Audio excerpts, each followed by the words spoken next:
ऐसा ही हमारी नीयत खालिस अल्लाह उसके रसूल के लिए हो कि अल्लाह राज़ी हो जाए और अल्लाह के नबी मुहम्मदुर रसूलुल्लाह सल्लल्लाहु अलैहि वसल्लम की खुशनुदी हासिल हो जाओ। इसमें दुनिया का कोई मकसद न हो कि फ़लाँ शख्स राज़ी हो, फ़लाँ इंसान राज़ी हो, फ़लाँ दौलतमंद राज़ी हो, फ़लाँ पीर साहब राज़ी हो, ये कोई मकसद न हो, सिर्फ़ रब की रज़ा हो। तो फिर अल्लाह तबारक व तआला ऐसी नीयतों की जज़ा क़यामत में आखिरत में हमें अता फ़रमा देता है। क्योंकि दुनिया कुछ वक्त, कुछ औक़ात, कुछ लम्हात के लिए हम दुनिया में आए हैं। दुनिया में जितना मुकर्ररा वक्त है उतने मुकर्ररा वक्त तक हम यहाँ रहेंगे। जब अल्लाह तबारक व तआला का बुलावा हो तो हर इंसान, चाहे अमीर हो, गरीब हो, गोरा हो, काला हो, हर इंसान को अल्लाह के हुक्म के मुताबिक दुनिया से रुखसत होना पड़ेगा। अब दुनियादारी की फ़िक्र में हम जो है आखिरत के एहसासात को अपने क़ल्ब से निकाल दिए हैं कि अल्लाह तबारक व तआला की बारगाह में जाकर पहुंचकर अल्लाह तबारक व तआला को किए हुए एक एक आमाल का जवाब देना पड़ेगा। तो हमारी नीयत कैसी होना चाहिए? हमारी नीयत ऐसी होना चाहिए कि हम हर अमल से पहले हर उस नीयत को अपने रब की रज़ा की खातिर गांठ बांध दे कि काम अगर कोई करना है तो अल्लाह की रज़ा के लिए करना है। तो इसका जो फ़ायदा होगा दुनिया में तो अल्लाह देगा ही, मगर आखिरत संवर जाएगी, कामयाबी हासिल हो जाएगी, कामरानी हासिल हो जाएगी। जैसे कि अल्लाह ताला ने फरमाया, वैसे तो हर मुसलमान, मुफस्सिरीन फरमाते हैं हर मुसलमान, हर ईमान वाला कामयाब शख्स है, क्योंकि सबसे बड़ी दौलत और सबसे बड़ी नेमत जो उसे हासिल हुई वो है ला इलाहा इल्लल्लाह मुहम्मदुर रसूलुल्लाह। यानी वो दौलत ईमान से अपने आप को मुस्तफ़ीज़ किया है।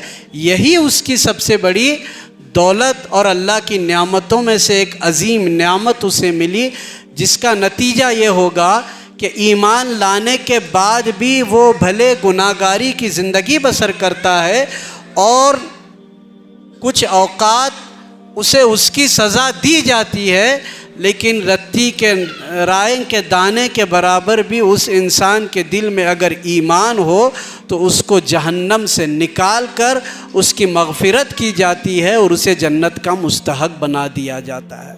ये तो ईमान वालों की हकीकत ही। लेकिन ईमान वालों में भी कामिल ईमान रखने वाले कुछ लोग होते हैं। ईमान वालों में भी जिनका ईमान मुकम्मल है। भाई एक तो माइक बंद करो, मैं बग़ैर माइक के बात करता हूँ। सल्लल्लाहु अलैहि वसल्लम तस्लीमा, अल्लाहुम्मा सल्ली अला सय्यिदिना मुहम्मद व अला आलिहि सय्यिदिना मुहम्मद व बारिक वसल्लम। ईमान वालों में भी एक कामिल ईमान रखने वाले लोग होते हैं जिनको परहेज़गार कहा जाता है, मुत्तकी कहा जाता है। अब हम जो एहसासात से जीते हैं, हमारा मतलब व मकसद जैसे शुरू में कहा दुनिया हासिल करना होता है। परहेज़गार और मुत्तकी जो होते हैं उनका मकसद दुनिया कमाना या दुनिया समेटना नहीं होता है, उनका मकसद सिर्फ़ अल्लाह की रज़ा हासिल करना होता है।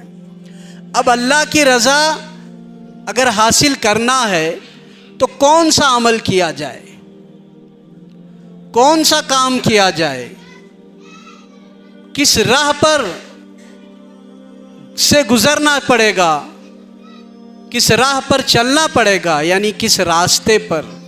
राह बोले तो रास्ता, तो वो हमारे नबी मुहम्मदुर रसूलुल्लाह सल्लल्लाहु अलैहि वसल्लम के उसवे हसना के मुताबिक अपनी ज़िंदगी को बनाना पड़ेगा।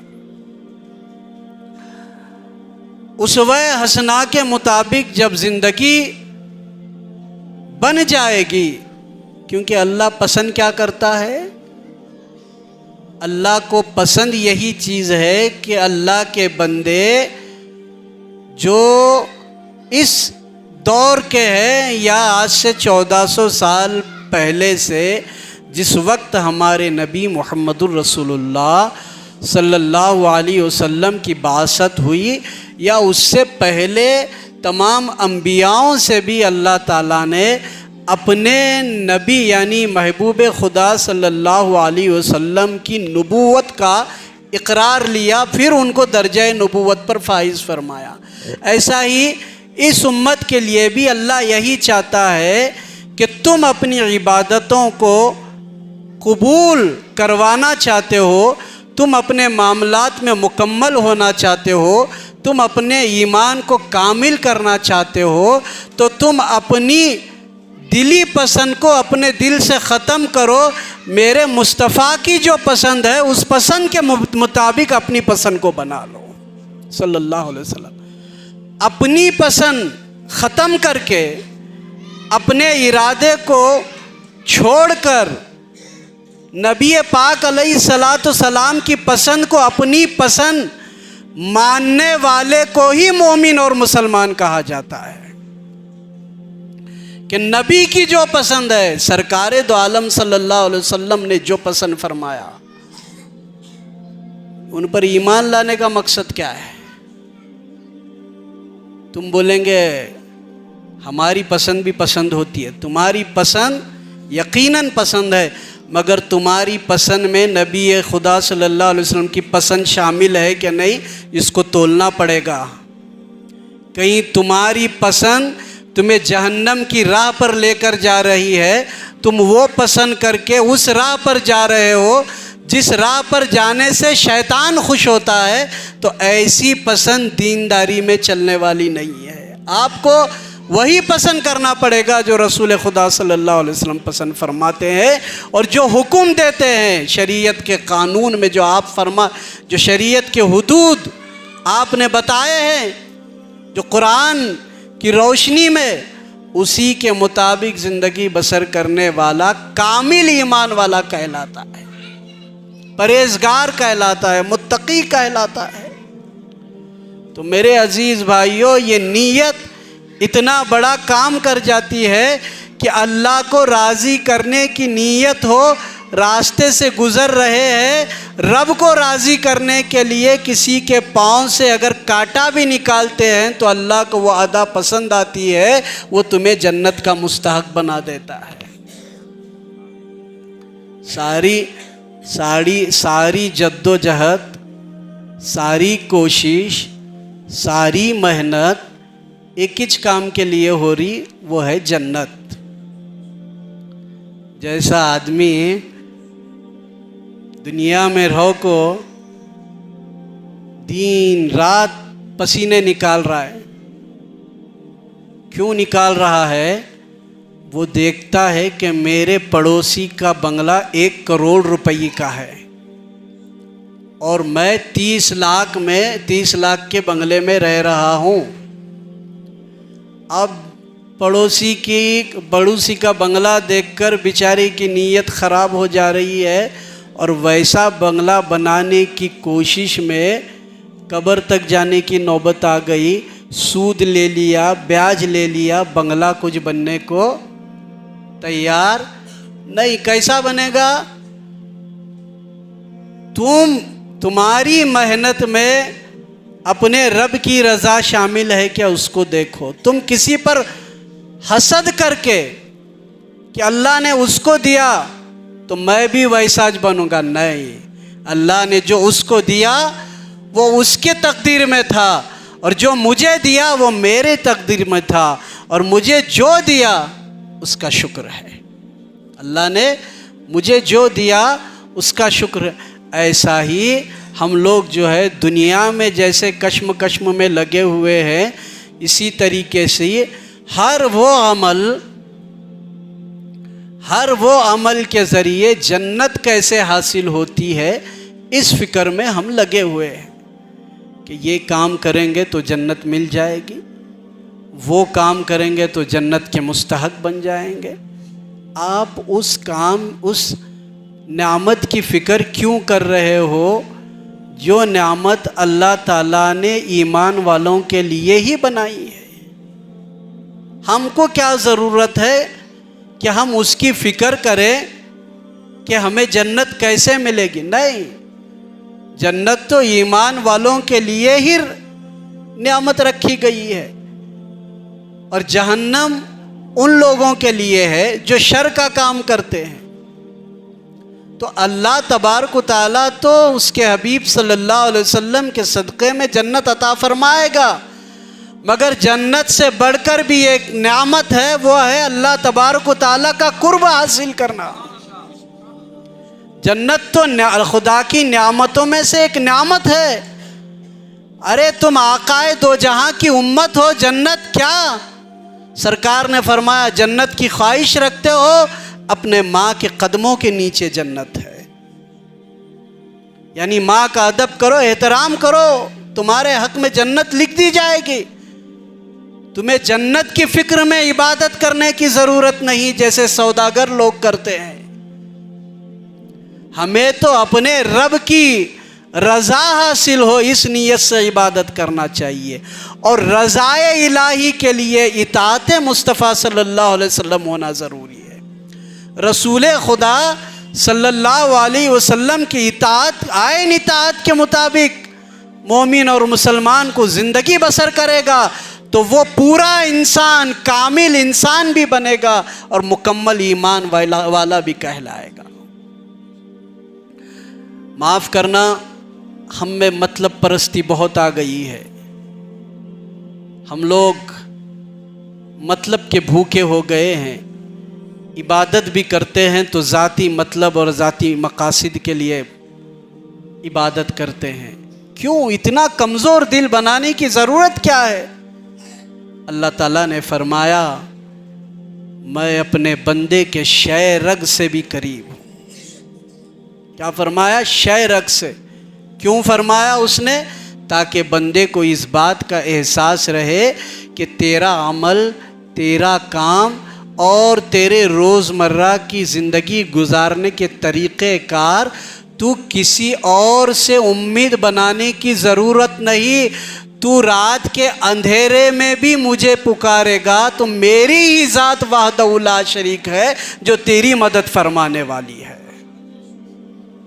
कोई और नहीं मदद करने वाला। मदद करने वाली ज़ात अल्लाह की ही है। अल्लाह ही हमारे काम को कामयाब बनाने वाली ज़ात है। अल्लाह ही हमारी नीयतों का फ़ायदा देने वाली ज़ात अल्लाह रब्बुल इज़्ज़त की ज़ात किरामी है। तो हमारे अंदर से मतलब परस्ती ख़त्म हो गई तो हमारे दिलों में कुर्बे इलाही पैदा हो जाएगा, यानी कि अल्लाह का खौफ पैदा हो जाएगा और अल्लाह को राज़ी करने की फ़िक्र हमारे दिल में पैदा हो जाएगी और मुहम्मदुर रसूलुल्लाह सल्लल्लाहु अलैहि वसल्लम की मोहब्बत का चिराग हमारे दिल में रोशन रहेगा। जब नूरे मोहम्मदी का चिराग हमारे दिल में रोशन रहेगा तो फिर कौन सा अंधेरा तुम्हें अंधेरे में डुबा सकता है? किस अंधेरे में जाकर आप मायूस हो सकते हैं कि आज मैं अंधेरे में आ गया हूं? जिसके दिल में नूरे मोहम्मदी का चिराग जलता हो वो कभी अंधेरे में नहीं, हमेशा रोशनी में है। मगर हमारे ख़यालात, हमारे अकायद, हमारी मतलब परस्ती ने हमको रुसवा कर दिया। अब आज की मिसाल लो, बेचारों ने इतनी मेहनत के साथ मुझ नाचीज़ का बयान रखा। मुझे आता जाता तो कुछ नहीं है, बुज़ुर्गों के नालैन के तसद्दुक़ से कुछ जुर्रत करता हूँ। उलमा मौजूद हैं, अगर कुछ गलती हो गई हो तो माफ़ कर लेना बयान में और मुझे मेरे लिए हिदायत की दुआ करना।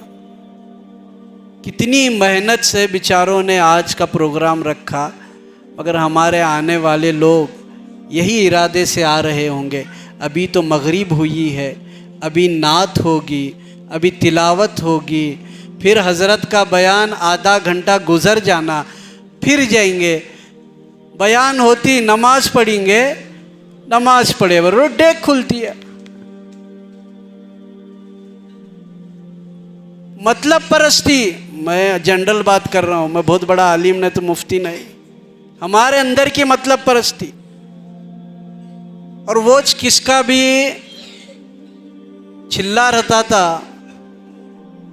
नहीं तो कौन सा भी तुर्रम खां इंसान, दौलतमंद इंसान दावत दे को बुलाता था, तो उन्हीं दावत का जो टाइम दिया, वो टाइम के पहले उसके चौखट के सामने हाथ बांध को खड़े हो जाते थे कि सौकार हम आईं तुम्हारे चौखट के बाहर। अरे ऐसे सौकारों की फिक्र क्यों करते हो जो गरीब नवाज की चौखट का भिखारी है, वो दौलतमंदों को अपना आका मानता है। ऐसे दौलतमंदों की फिक्र करने की ज़रूरत नहीं है आपको। आपका मकाम क्या है? आपको अल्लाह ने उम्मते मोहम्मदी सल्लल्लाहु अलैहि वसल्लम बनाया। और ऐसा कर कर के एक आते हैं, आखिर वोच होता है। तो मेरा कहने का मकसद, दीन के काम के लिए, इस्लाह के लिए आज हमारी नीयतों में कमज़ोरी आ गई है, सुस्ती आई। अब यहाँ बयान मेरा सुन को भी बहुत सारे लोगों को जमाई आ रही है, क्या इन्हों बयान कर रहे हैं, कब ख़त्म करते हैं क्या मालूम, अल्लाह को मालूम, अल्लाह के रसूल को मालूम। ये सोच रहे रहेंगे। मैं क्या, हाफिज साहब नहीं कर को बोल रहे हैं, अब आलिमा का तकवा अलग ही रहता है बाबा। हाँ, आलिमा मुफ्तियाँ का तकवा अलग रहता है और वो अंदाज़ बयान भी अलग होता है। मेरे जैसा बुज़ुर्गों की ठोकर में रहने वाला मैं क्या बयान करने वाला। मगर क्या है कि हम अपने आप को जगाएं, हमारे इरादे को मजबूत करें। अपने इरादे मुजम्मम हो, इरादे मजबूत हो, तो जिस इलाके में पानी न हो उस इलाके में कोई मोमिन और मुसलमान ठोकर मार दे तो वहाँ पानी के चश्मे जारी होते हैं, क्योंकि अल्लाह को ये मालूम है इस मेरे बंदे के दिल में मतलब परस्ती नहीं है, मुझे राज़ी करने की फ़िक्र उसके दिल में, मेरे नबी की, मेरे हबीब की इताअत का शौक़ उसके दिल में। तब अल्लाह तबारक व तआला वो दर्जात अता फरमा देता है। तो मतलब परस्ती को ख़त्म करके अपने रब को राज़ी करने की फ़िक्र करेंगे तो जहाँ जहाँ कदम रखेंगे अल्लाह वहाँ वहाँ कामयाबी हमें अता फरमाएगा। यही वजह है कि बुज़ुर्गान दीन औलिया इकराम, मैंने इश्तिहार में देखा, ये सरज़मीन मीरज को जिस ज़ात ने रोशन किया है उस ज़ात का नाम हज़रत ख्वाजा शमसुद्दीन शमना मीरा गज्जम बख्श रहमतुल्लाह अलैह। आपके कदमों की ये बरकत है कि मीरज रोशन है। और ये सिर्फ मेरा कहना नहीं, सिर्फ मुसलमानों का कहना नहीं, हर धर्म का इंसान इस बात को मानता है कि इस मीरज में जो सुकून है ये ख्वाजा साहब की दुआओं की बरकत है बोलकर। यही वजह है कि गुम्मद वाले सरकार जिनकी धरती पर हम रहते हैं, हम बहुत खुश नसीब हैं। सरकार की ज़िंदगी शक्ल किताब में तो मैंने नहीं पढ़ा, मगर इतना मुझे ज़रूर यकीन है कि गुम्मद वाले सरकार की सारी ज़िंदगी अपने रब को राज़ी करने और अपने नबी की इताअत को बरकरार और सुन्नतों को ज़िंदा करने के लिए आपने अपनी जान को कुर्बान किया है। हम ऐसे आका के ग़ुलाम हैं। नमाजों की पाबंदी गुम्मद वाले सरकार की कैसी थी? लोग अगर हराम फेल कर रहे हैं तो उनको डायरेक्ट मना करते थे, ये नहीं देखते कि ये कौन है और किस तरीके का है। गलत फेल को डायरेक्ट मना कर दिया जाता। आज वो अपने दरबार में आराम फरमा रहे हैं, मगर हमारा ईमान है कि हमारे कल्बों पर वो राज फरमा रहे हैं। क्योंकि अल्लाह ने उनको इन कुव्वतों से नवाजा है कि वो अपने मज़ारों में रहते हैं और अपने हमारे दिलों की नीयतों को, इरादों को, लफ्ज़ को याद रखो, अल्लाह ने अपने करम से उन्हें नवाजा है। नहीं तो मुफ्तियाँ बैठे ही फतवा देंगे मेरे ऊपर। और अल्लाह जिसे जैसा चाहता है वैसा अता फरमा देता है। अल्लाह ने आपको इल्म मारिफत अता फरमाया, अल्लाह ने आपको इल्म इरफानी अता फरमाया, अल्लाह ने आप पर वो करम फरमाया है कि आज भी कोई उनके दर पर मायूस होकर जाता है और खुशनुमा होकर पलट कर उनके दरबार से लौट कर आता है। ये उनकी निगाह करम का असर है, गुम्बद वाले सरकार की निगाह का असर है। इसलिए शायरों ने कहा कि निगाह वली में वो तासीर देखी, बदलती हज़ारों की तकदीर देखी। हमारे हज़ारों की तकदीर यानी हम बुरे थे, कल तक हम बुराई की ज़िंदगी बसर कर रहे थे। ख्वाजा शमसुद्दीन शमना मीरा गंज बख्श रहमतुल्लाह अलैह के ज़माने में उनके साथ रहने वाले लोग बुराई से अपने आप को रोक कर अच्छाई की तरफ आए। आज भी उनके दरबार पर जाने वाले लोग, उनसे वाबस्ता रहने वाले लोग, उनको अपना उनके ज़ात से या उनके दरबार से अपने आप का ग़ुलाम समझने वाले लोग आज भी उनके फैज़ान से मुशर्रफ है। और आज भी सरकार के दरबार से इल्म ज़ाहिरी भी पाने वाले पा रहे हैं, इल्म बातिनी भी पाने वाले पा रहे हैं। जिसको तकलीफ़ हो रही है रूहानी तौर पर, सरकार की निगाह का असर ये है कि वो रूहानियत की तकलीफ़ें भी ख़त्म हो रही है। आप समझते होंगे ये क्या मन घड़त बातें, नहीं, इन्नल्लाह अला कुल्ली शैइन कदीर, हर शय पर अल्लाह कादिर है। और अल्लाह के जो महबूब बंदे होते हैं वो अल्लाह के दोस्त होते हैं, तो अल्लाह उन्हें ऐसी क़ुव्वतों से नवाजता है जहाँ लोगों की अक्लें दंग रह जाती है। लोग एतराज़ करते हैं, लोगों में एक गुमान पैदा होता है कि ये कैसे पॉसिबल हो गया, ये कैसे पॉसिबल हो गया। ये हमारे लिए शक व शुबहात होते हैं, मगर अल्लाह जिनको अता करना चाहता है उनको अता फरमा देता है। और वो नवाजे जाते हैं जो उनके दिल पर उनके दर पर साफ़ नीयत के साथ उनकी बारगाहों की हाज़िरी देते हैं। तो ये अल्लाह वाले, ये बुज़ुर्गान दीन, ये कामयाब लोग हैं, परहेज़गार लोग हैं। इसलिए अल्लाह ताला सबसे अव्वल नंबर पर जमात सहाबा, खुलफाए राशिदीन, शोहदाए कराम, ताबईन और बुज़ुर्गान दीन की एक तमाम जमात का एक नक्शा खींचकर अल्लाह अपने हबीब पर जो कलाम नाजिल फरमा रहा है उसमें फरमाता है, उलाइका अला हुदम मिर रब्बिहिम व उलाइका हुमुल मुफ्लिहून।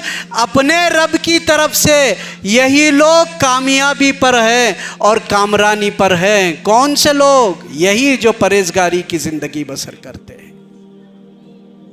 अल्लाह ने कितनी मोहब्बत में खुलासा किया अपने रब की तरफ से, यानी परहेज़गारों के लिए क्या, कोई अगर हमको अपना बोले तो हमारा दिल कितना खुश होता है, और जब हमारा रब ही किसी बंदे को कहे कि अपने रब की तरफ से ये कामयाबी पर है तो वो कितनी बड़ी नवाजिश है।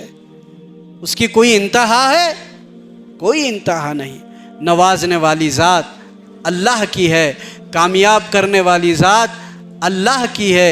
इसलिए बंदे को चाहिए कि अपने रब के हुक्म के मुताबिक ज़िंदगी बसर करे तो अल्लाह ताला उस बंदे मोमिन की दुनिया में भी इज़्ज़त रखता है और आखिरत में भी इज़्ज़त रखता है। इसलिए इन अल्लाह वालों के दरबार आबाद है। बादशाहों की बादशाहियत ख़त्म हो गई, मगर फटे पुराने लिबास में आने वाले बुज़ुर्गान दीन, तन्हो तन्हा आने वाले, और इन्होंने क्या काम किया? इंसानियत का काम किया है।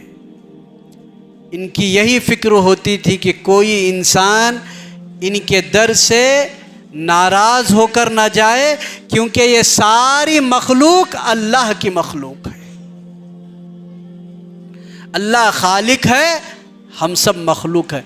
आगे आकर बैठो, लोग आ रहे हैं, उनको जगह हो जाएगी, सर को आगे।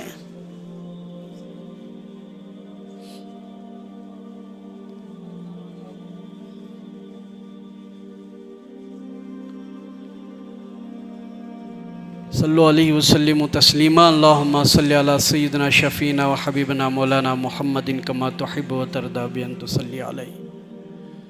तो कामयाब लोग ये अल्लाह वाले हैं, बुजुर्गान दीन हैं। इसलिए अल्लाह के नबी मुहम्मदुर रसूलुल्लाह सल्लल्लाहु अलैहि वसल्लम क्या फरमाते हैं, और बहुत से लोगों के दिलों में इस बात का ख़याल होता है कि अल्लाह वाले बोले तो उनको इल्म नहीं होता है। बहुत सारे लोग, क्योंकि अभी निकले भी ऐसे लोग हैं जो लिबास सूफिया का पहनते हैं, बात मारिफत की करते हैं, और मस्जिद में नमाज के लिए कभी न मस्जिद में आते हैं ना घर में नमाज पढ़ते हैं। और नमाज पढ़े क्या अगर पूछे तो ऐसे ऐसे बातें करते हैं, सामने वाला चक्कर आको नीचे गिर जाना। हज़रत नमाज मैं घर में रहता हूँ मगर मक्के में जाकर नमाज पढ़ता हूँ। हज़रत नमाज मेरी जोहर की नमाज मदीना शरीफ में होती है, रहते हैं कहाँ? अमन नगर के घर में। अल्लाह इतना बड़ा मकाम दिया तुमने अल्लाह।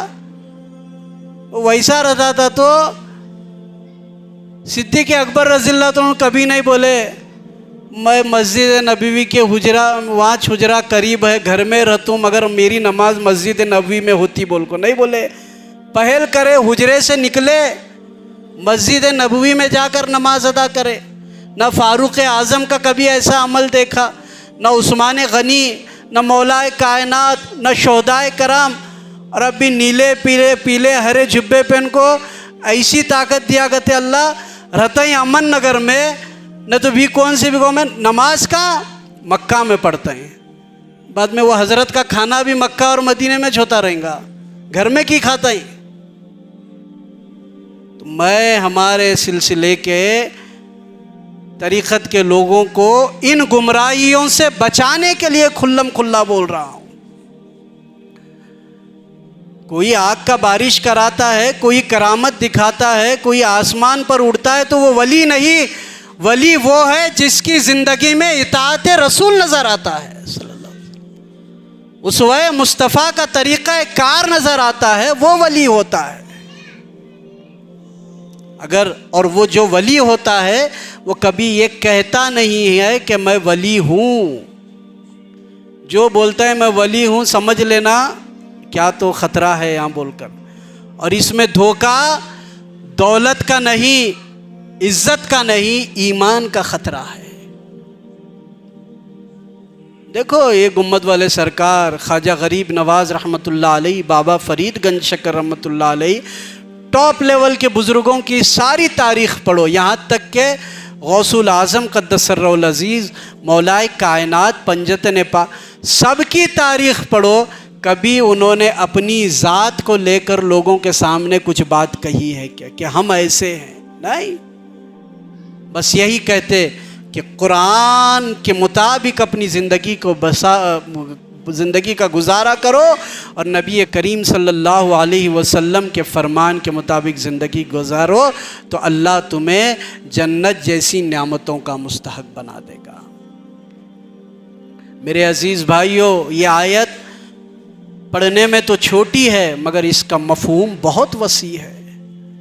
समंदर का आप अंदाज़ा लगा सकते हैं मगर इस आयत का तर्जुमे का अंदाज़ा नहीं लगा सकते कि इस आयत के एक एक लफ्ज़ से ईमान वालों के लिए क्या बयान किया जा रहा है कि कामयाब किसको कामयाब कहते हैं। हालांकि कुरान में अल्लाह कहता है वल अस्र इन्नल इंसान लफ़ी खुस्र, कसम है ज़माने की इंसान खसारे में है।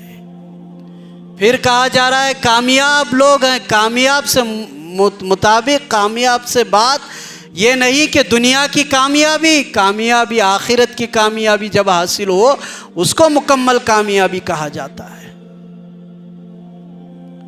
यहाँ फातिहा दिला को मिट्टा खाए तो हम ही समझते हैं बहुत बड़ी कामयाबी हासिल हुई। कौन से भी नियाज करे न तो प्रोग्राम रखे तो हम ना लगता है हम ही कामयाब। नहीं, ऐसा नहीं है। अगर ऐसा होता तो हुजूर सल्लल्लाहु अलैहि वसल्लम ने जो बातें बताई, क्या फरमाया सरकार दो आलम सल्लल्लाहु अलैहि वसल्लम ने कि एक आलिम बनो। हदीस पाक का खुलासा है। आपने क्या फरमाया सरकार दो आलम सल्लल्लाहु अलैहि वसल्लम ने कि आलिम बनो, क्योंकि शैतान जब इल्म ना हो तो शैतान इंसान को बहुत जल्द बहका लेता है। जिसके पास इल्म दीन ना हो उसको शैतान इतने जल्दी कवर कर लेता है कि उसको सोचने का मौका नहीं मिलता, फौरन वो गुमराह हो जाता है। इसलिए अल्लाह के रसूल सल्लल्लाहु अलैहि वसल्लम ने फरमाया कि आलिम बनो। अब आप बोलेंगे हम तो आलिम नहीं बने, तो आलिमा की खुश नसीबी जो आलिमा बने।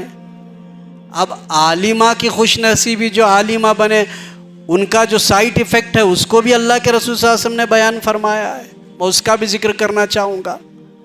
शब मेराज सरकार दो आलम सल्लल्लाहु अलैहि वसल्लम जब एक ऐसी राह से गुजरे जहाँ आग की कैंची बनाकर होठ काटे जा रहे थे। हुज़ूर सल्लल्लाहु अलैहि वसल्लम ने जिब्राईल अमीन से पूछा कि जिब्राईल कौन शख्स है जो इसको ऐसी सज़ा दी जा रही है?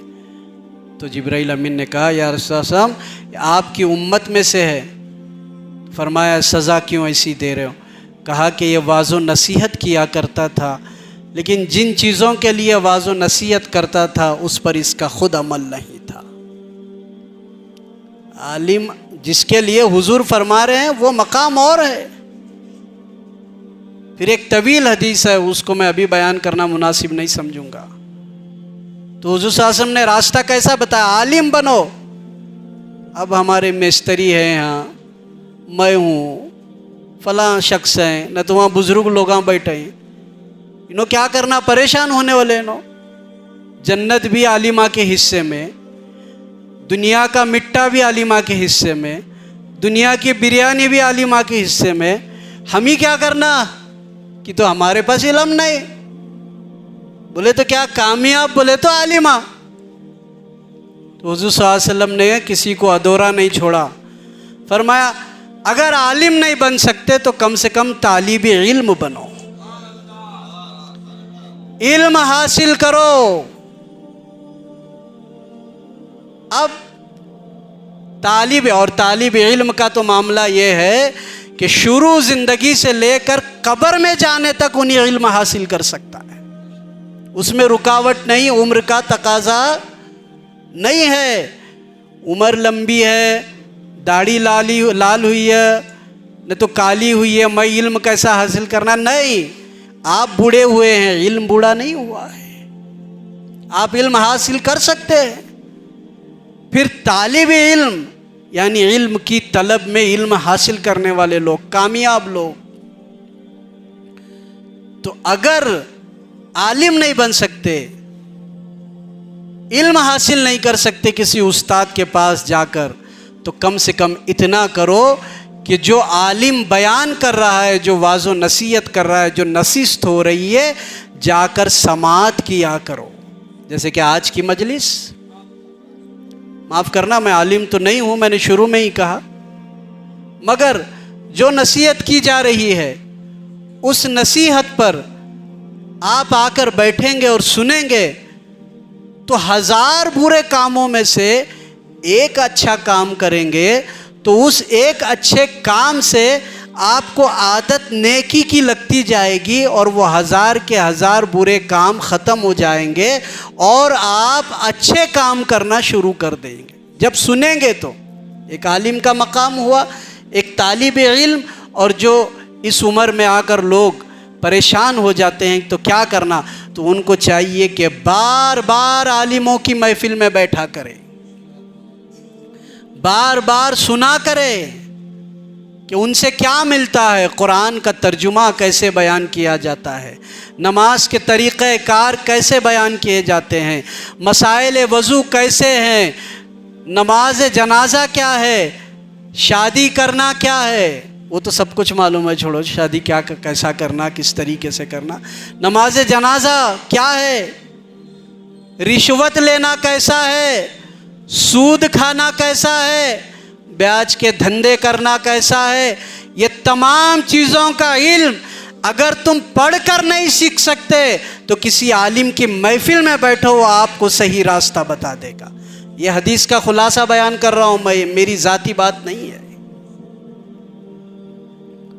चार काम बताए जिसमें एक काम को रद्द करने के लिए हुक्म फरमाया। फिर आपने फरमाया अगर आलिम नहीं, तालिब इल्म नहीं या सुन नहीं सकते तो कम से कम साहिबों से दोस्ती कर लो, यानी अल्लाह के नेक बंदों से दोस्ती कर लो, वही तुम्हारे लिए कामयाबी हो जाएगी। मगर पांचवा काम मत करो बोल के बोले हुजूर सल्लल्लाहु अलैहि वसल्लम। पांचवा काम करेंगे, इन 4 कामों के अलावा पांचवा काम करेंगे तो पांचवा काम तुम्हारी बर्बादी है, उसमें हदीस का खुलासा है। तो अब पांचवा काम कौन सा है जिसमें हमारी बर्बादी है? वो तो गुनाहों का रास्ता है, वो तो शैतान जो बताता है वो रास्ता है, वो तो नीयत खराब करने वाला अमल है। तो मेरे भाइयों, अगर आलिम नहीं बन सकते तो कम से कम इल्म का शौक़ पैदा करके आलिमों के पास बैठकर तालिब इल्म बनो। वो नहीं तो आलिमों की महफिल में जाकर अपना वक्त गुजारो, उनसे पूछो, मसाइल पूछो। वो नहीं कर सकते तो कम से कम इन अल्लाह वालों से सोहबत इख्तियार करो, क्योंकि सोहबत का असर काफ़ी नहीं, आखिर दम तक रहता है। जैसा कि सादी अलैहिर्रहमा फरमाते हैं कि एक मिट्टी जो है खुशबूदार पौधे के साथ होती है, उस खुशबू का असर उस मिट्टी में भी हुआ करता है तो मिट्टी, मगर खुशबूदार पौधे के साथ है बोलकर उसका असर वो मिट्टी में आ रहा है। ऐसा ही हम अल्लाह के नेक बंदों के साथ रहेंगे तो उनके नेक अमलों का असर हम पर भी होता रहेगा और हम भी नेक अमल करते जाएंगे इंशाअल्लाह। हमें तो कितना ज़रूरी है कि हम अपनी ज़िंदगी को कामयाब बनाएं, और कामयाबी कुरान को छोड़कर नहीं मिल सकती, कामयाबी उसवे रसूल सल्लल्लाहु अलैहि वसल्लम को छोड़कर नहीं मिल सकती। हाँ, आप बहुत सिपह सालार बन सकते हैं, आप तरक्की की दुनिया में आसमान का मुआयना कर सकते हैं, चांद और सूरज तक क्या, चांद तक पहुंच सकते हैं, मगर जो हकीकी कामयाबी है उस हकीकी कामयाबी मुस्तफ़ा जाने रहमत के कदमों में है, मुसलमानों सल्लल्लाहु अलैहि वसल्लम उनकी इताअत में है, उनकी ग़ुलामी में है, उनके हुक्म को मानने में है।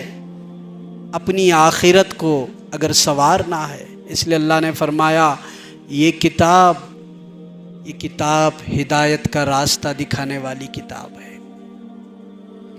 हुदल लिन्नास, इंसानों के लिए हिदायत का रास्ता दिखाने वाली किताब है, मगर रास्ता दिखाने वाली इंसानों के लिए तो है, मगर हिदायत उसको मिलती जो अल्लाह का खौफ रखकर ज़िंदगी बसर करता है। कुरान पढ़ने वाला हर इंसान हिदायत याफ्ता बनेगा, इसकी गारंटी दे नहीं सकते। कुरान पढ़ने के बाद उसका खुलासा आया हुदल लिल मुत्तकीन, हिदायत है मुत्तकियों के लिए। मुत्तकी बोले तो क्या, परहेजगार बोले तो क्या, एक टाइम की बिरयानी छोड़ को 2 टाइम रोटी और भाजी खाने को मुत्तकी नहीं। मुत्तकी वो होते हैं जो एक लम्हा भी अपने रब की याद से गाफिल नहीं रहते। एक लम्हा भी हमा वक्त इसी ख्याल में, इसी नीयत में रहते हैं कि मेरा रब मुझे देख रहा है, मेरा अल्लाह मुझे देख रहा है। गरीब नवाज के नाम ले, वहाँ कल बयान में भी ये बात बोला मैं, वहाँ पूना में गरीब नवाज के नाम लेवा है, गरीब नवाज की नियाज कर रहे हैं, उनकी मोहब्बत में नारे बुलंद कर रहे हैं। गरीब नवाज की ज़िंदगी में और हमारी ज़िंदगी में ज़मीन व आसमान का फ़र्क है। और सवाल भी ऐसे हैं, चाय की दुकान पर चलता है नहीं, ऐसे बातें बोले तो समझ में आ रहा है कि नहीं तुम्हारे? तो चाय की दुकान, किरानी दुकान, खाते खाते बता, अरे वो गरीब नवाज अत्ते रे, उन्हों करे सो अमल हम ही करो बोले तो कैसा होगा? यकीनन वो गरीब नवाज दर्जे विलायत पर फाइज हैं, सुल्तानुल हिंद अताए रसूल है। मगर गरीब नवाज के पास आने वाले मुरीद भी वो अमल करते थे जो गरीब नवाज किया करते थे, और जो हुक्म देते थे कि नमाज पढ़ो, शरीयत की पाबंदी करो, हलाल खाओ, हराम से बचो, तो मुरीदा करे कि नहीं करे? करे बोल को उनके कई मुरीदों में कई लोग दर्जे विलायत पर फाइज हुए, और उनके सिलसिले को अल्लाह ताला इतना आबाद फरमाया कि इंशाअल्लाह क़यामत तक ये चिराग रोशन रहेगा, क्योंकि उन्होंने अल्लाह की रज़ा के लिए काम किया।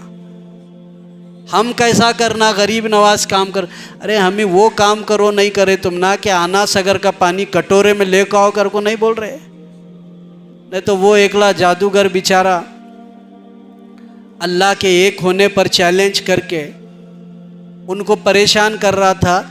बोसीदा नालैन आपके कदमों की हवा में फेंके हुक्म दे तो उसके सर को मारते मारते नीचे लाई कि नहीं? वाक़या पढ़ेंगे नहीं हो? वो सब करने नहीं बोल रहे हमें, वो हक अल्लाह ने औलिया अल्लाह को दे सो है। हमारी चप्पल यहाँ से वहाँ तक जा नहीं सकती, उनके नालैन का मकाम, और हम तो उनके नालैन के भी बराबर नहीं है। मगर क्या ज़िंदगी को बनाने के लिए गरीब नवाज के पास क्या था? उसवे मुस्तफ़ा सल्लल्लाहु अलैहि वसल्लम।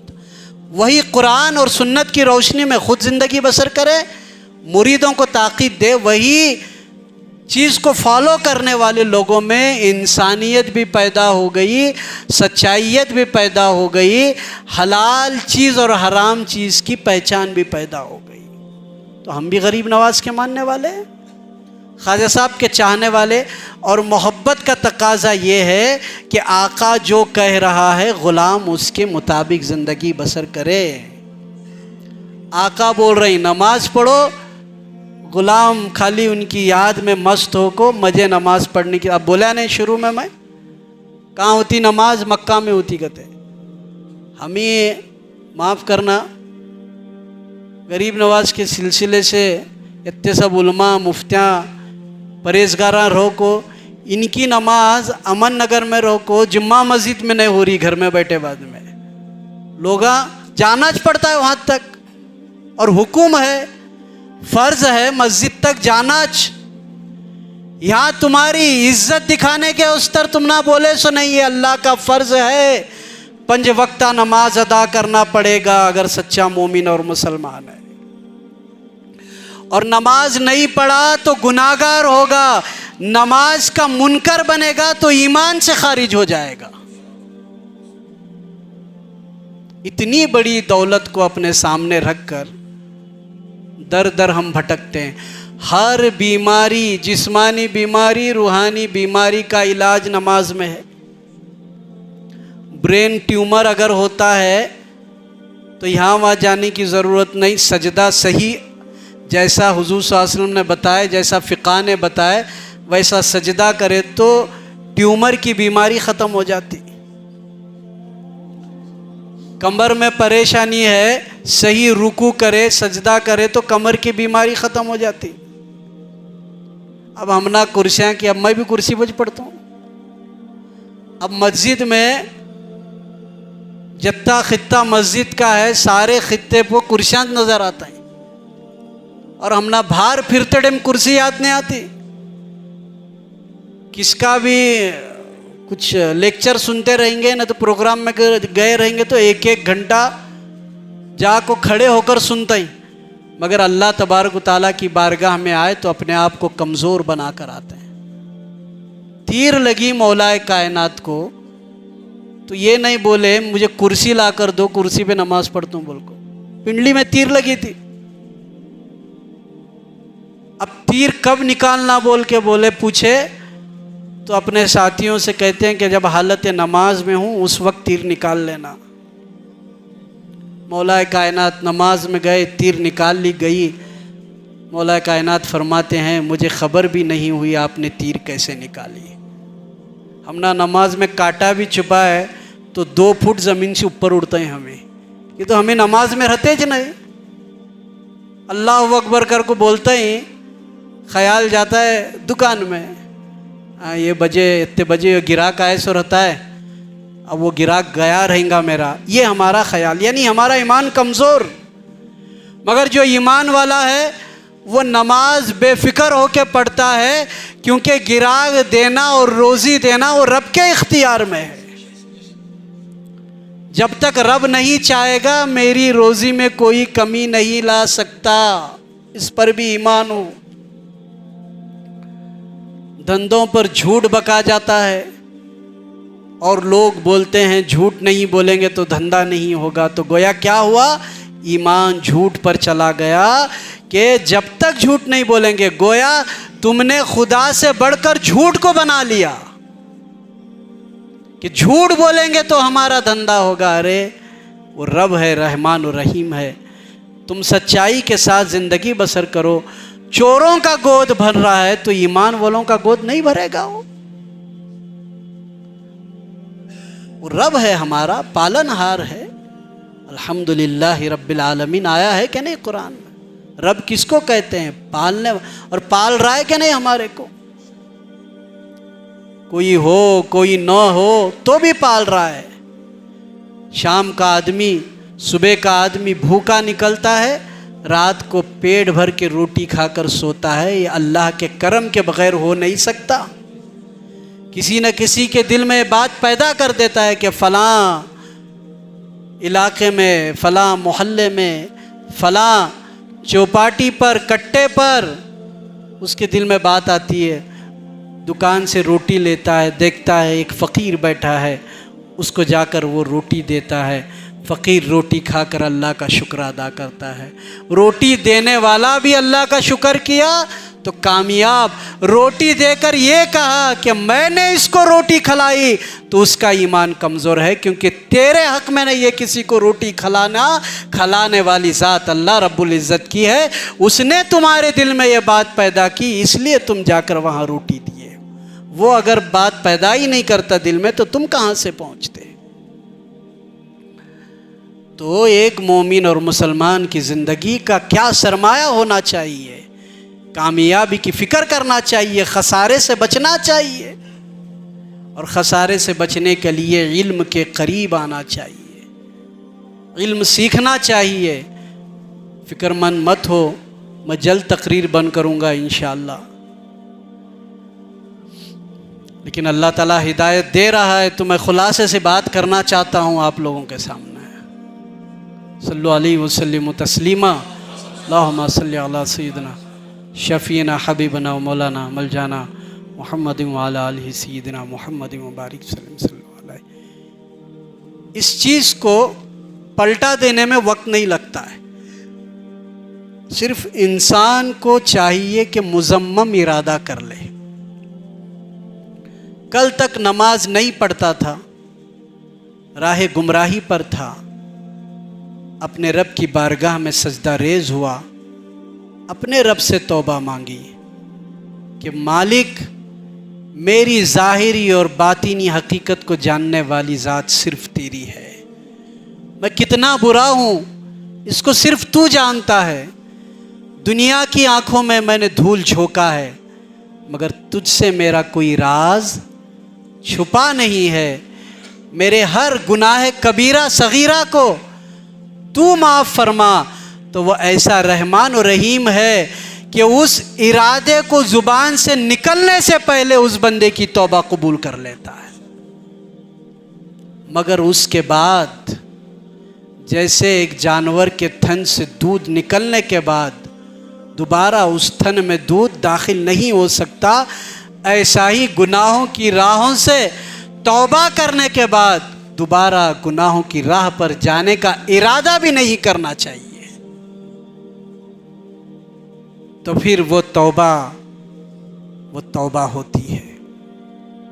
अब बुजुर्गान दीन के दिल नरम अपने मुरीदों को बोलते हैं रोज तौबा करते रहो, हदीसों में भी आए रोज, क्योंकि मालूम उनको इंसान कमजोर है। एक बार तौबा करने के बाद सीधी राह पर रहेगा इसकी गारंटी नहीं, क्योंकि शैतान अल्लाह ताला से वादा किया कि मैं तेरे बंदों को बहकाऊंगा। अल्लाह बोला बहका, मगर जो मेरा है वो मेरा ही रहेगा, वो बहकेगा नहीं। और फिर अल्लाह करम भी करता है बंदों पर अपने कि उनको पलटा कर सीधी राह पर लाता है। जैसा गौसे पाक के ज़माने में कल तक चोरी कर रहा था, गौसे पाक की सोहबत हासिल हुई, दर्जे विलायत पर फाइज हो गया। ऐसे बहुत से वाक़यात हैं। तो ये अल्लाह के करम की बात है। किसके करम की? कि सच्चे दिल से तौबा हो तो अल्लाह फिर रास्ते भी निकालता है। इसलिए बुजुर्गान दिन कहते हैं कि अक्सर अस्तगफिरुल्लाह पढ़ो। अब इतने शाने लोग बैठे यहाँ, मुझे बोल भी सकते हैं बाबा फिल्म देखते देखते अस्तगफिरुल्लाह पढ़े तो गुनाह मिटते हैं, क्या करो? पूछ सकते हैं मेरे को। हाय इतने शाने बैठे हैं, मैं इस दीवाना हूँ। जुम्मा में बोला मैं, मुझे कई को लोग बयान करने बुला रहे हैं, क्या मालूम मज़े आता ना जाता। शाने हैं होते, जैसा वो मसला है। पहली नज़र गैर मुहर्रम पर पड़ी तो गुनाह है, गुनाह नहीं है। दूसरी नज़र पड़ी तो गुनाह है। अब इतने शाने लोग हैं, देखते रहते हैं। हमारे सर का दीवाना बोला अरे बाबा गैर मुहर्रम मैं देखूँ न को। नहीं हजरत, पहली नज़र में गुनाह नहीं, दूसरी नज़र में गुनाह है। पहली नज़र मेरी हटीच नहीं तो गुनाह होने का सवाल कहाँ से होता है? हाँ वो अचानक देखो, इस्लाह करे मुफ्ती साहब, पहली नज़र अचानक पड़ी और शहवत की निगाह से देखे, बराबर नहीं, शहवत की निगाह से देखे तो गुनाह है।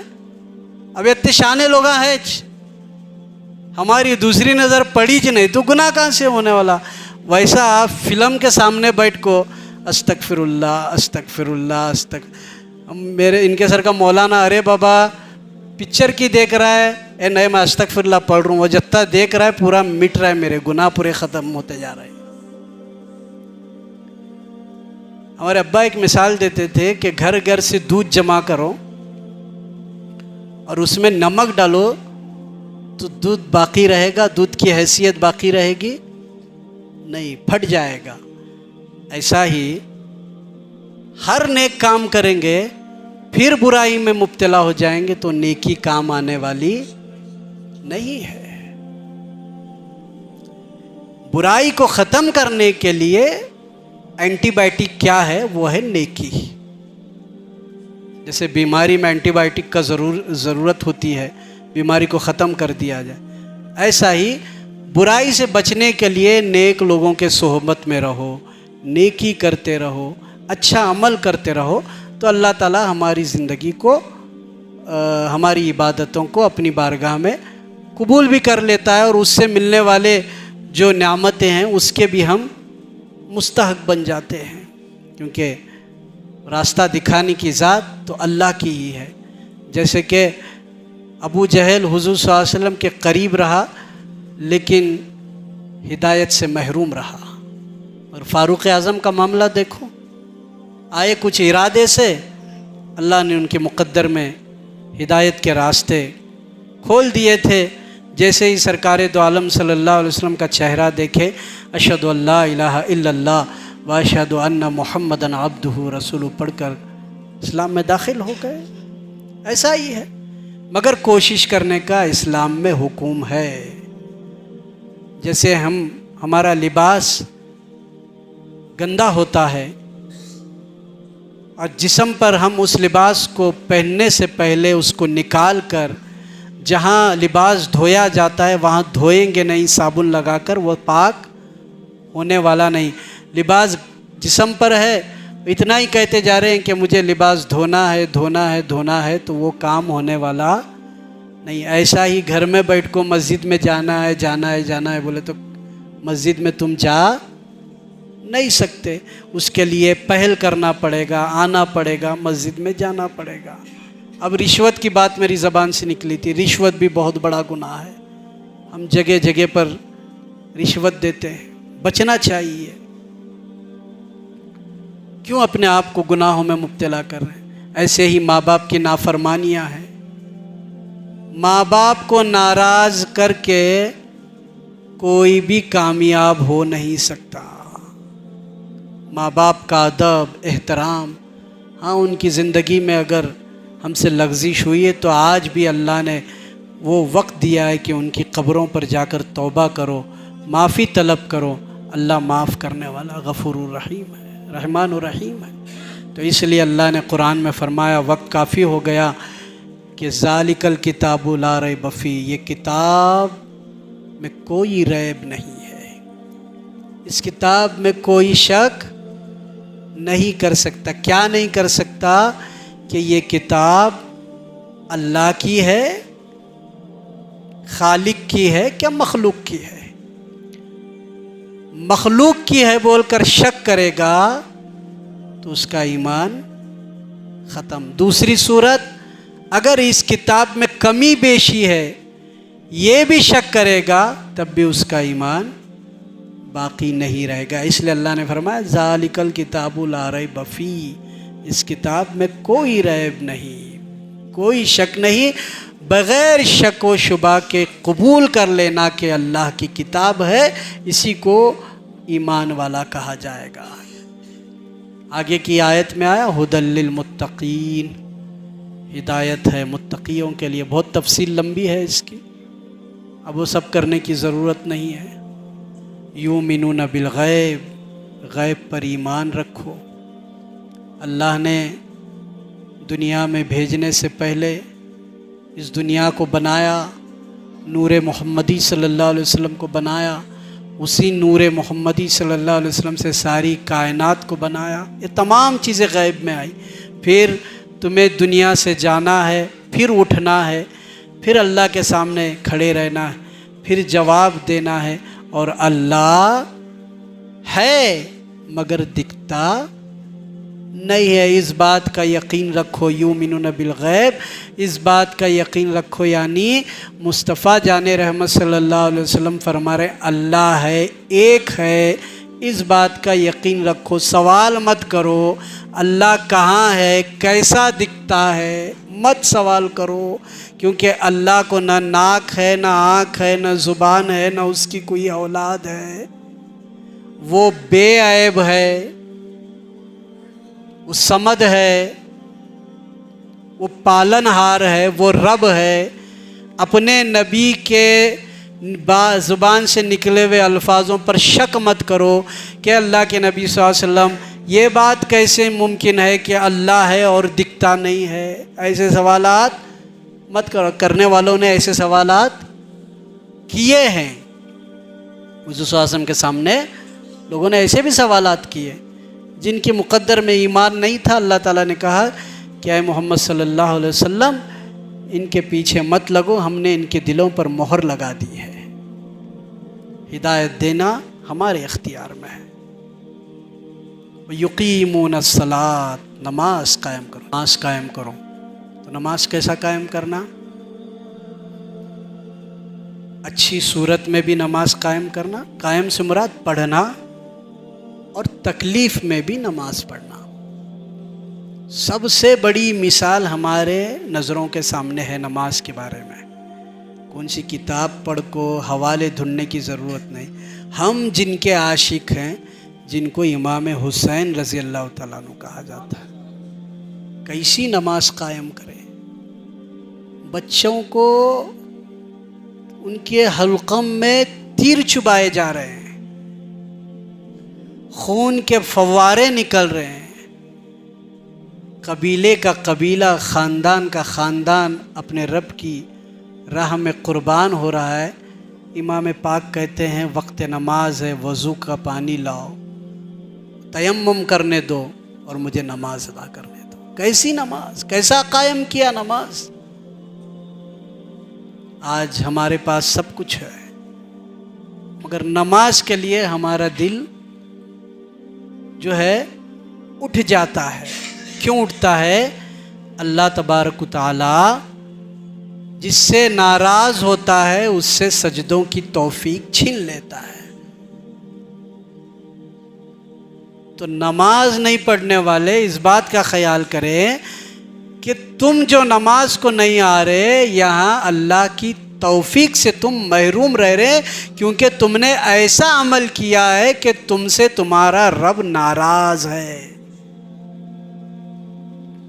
अब अगर किसी को ये बात सुनने के बाद अपने गद्दी पर टेक लगाकर बैठने का शौक रहेगा तो बैठे टेक लगाकर, फिक्र नमाज छोड़ दे। जवाब जिसका जो अमल रहेगा वो अल्लाह के पास देना है। एक तो ये परेशानी, ऊपर से ऐसे भी लोग आए हैं जो नमाज को रद्द कर रहे हैं सीधे सीधे। क्या हमसे वाबस्ता हो, नमाज पढ़ने की जरूरत नहीं। मेरे भाइयों, गुजारिश है, हाथ जोड़कर गुजारिश है, दुनिया की बादशाहियत भी देकर अगर कोई आपसे कहता होगा कि आप नमाज छोड़ दो, तो आप उस बादशाहियत को ठोकर मारो, लेकिन बेनमाजी की संगत से अपने आप को बचाओ। कहीं ऐसा ना हो कि नमाज का मुनकर तुम्हारे ईमान को खतरे में डाल दे और तुम्हारा ईमान का खात्मा हो जाए। दुनिया की बादशाहियत की मैंने आपको मिसाल दी है। कौन नहीं चाहता दुनिया की दौलत मिलना। वो फिरौन एक बार ख्वाहिश कर को हामान गए, उन्होंने अब भी कदम कदम पर दौलत समेटने वाले हमारे अखलाक हैं। अपनी की भी दौलत ले रहे हैं, अपने भाई की भी ले रहे हैं, बच्चों की भी ले रहे हैं। फिर रमज़ान का महीना आ रहा है, ज़कात भी नहीं निकाल रहे, सब खिलाकर ज़कात का पैसा भी अपने बच्चों को खिला रहे हैं, जबकि गरीब और बेवा और मिस्कीन का हक है। रोज़ आने वाले लोगों को ज़कात दे रहे हैं। कुछ लोग ऐसे भी हैं साल में मुआयना कर कर जाते हैं कि यहाँ ज़कात इतनी मिलती, इतनी मिलती, इतनी मिलती। कई लोग ऐसे हैं जिनके स्कूल के फ़ीस अभी तक भरे नहीं गए हैं। कई लोग ऐसे हैं जो इल्म से महरूम है सिर्फ इसलिए कि फ़ीस भरने की ताकत नहीं। अगर उस फ़ीस भरने वाले को तुम ज़कात का पैसा देंगे तो उस गरीब का हक अदा करे जैसा होगा, और वो गरीब इल्म से अपने आप को मुशर्रफ करेगा, चाहे वो दीनी इल्म हो या दुनियावी इल्म हो। इल्म तो इल्म होता है, और मकाम इल्म दीन बहुत बुलंद मर्तबा रखता है। ज़कात का हक मारा जा रहा है, नमाज की पाबंदी नहीं की जा रही है। और सबसे बड़ी चीज़ क्या है कि हमारे अंदर अगर किसी के ज़रिए कुछ काम हो गया तो हमारा ईमान ये बनता शुरू हो जाता है कि इनके वजह से मेरा काम हुआ, वरना आज मैं मर जाता। ये अगर ज़ुबान से अल्फाज निकल गए कि इसने मुझे बचाया और ये अक़ीदा बन गया, इस लफ्ज़ पर गौर करो। हाँ, इसने मुझे बचाया और ये अक़ीदा बन गया, अल्लाह ने नहीं बचाया, तो वो शिर्क हो गया और वो ईमान से खारिज हो गया। और हम कर रहे हैं ऐसा, किसी की नींबू को देखकर, किसी की नारियल को देखकर, ये नारियल हमारे घर में आया तो उसी बला गई हमारी। अरे नारियल क्या बला काट सकता है? ना नारियल बला काट सकता है, ना नारियल बला ला सकता है। बला तुम्हारे अंदर घर में आ रही है बेनमाजी की वजह से। वो मालूम है ना गौसे पाक का वाक़या। एक इंसान सरकार गौसे आज़म क़द्दसर्रहुल अज़ीज़ की बारगाह में आता है और कहता है कि मेरे घर की बरकत ख़त्म हो गई है। तो गौसे पाक क़द्दसर्रहुल अज़ीज़ आँखें और सर नीचे करते हैं, इल्म लदुनी और रूहानियत से जानते हैं, और कहते हैं कि तुम्हारे मकान में पर्दा नहीं है, पर्दा लगाओ। जब वो इंसान पलट कर जाता है, दरवाज़े पर पर्दा लगाता है, तो उसके घर की बरकत आना शुरू होती है, रोज़ी में बरकत आती है, पैसा बैलेंस रहता है। 7 दिन के बाद गौसे पाक के पास जाता है, उनसे पूछता है कि सरकार, सिर्फ पर्दा लगाने से इतना मामला तब्दील हो गया, आखिर वजह क्या है? तो गौसे पाक फरमाते हैं कि एक शख्स का गुज़र तुम्हारे मोहल्ले से हुआ करता है और वो बेनमाजी है, उस बेनमाजी की नज़र तुम्हारे घर पर होती है, इसलिए अल्लाह ने बरकत को उठा लिया है। बेनमाजी की नज़र घर में पड़ी तो घर की बरकत ख़त्म होती है, बेनमाजी घर में रहा तो बरकत कहाँ से आने वाली?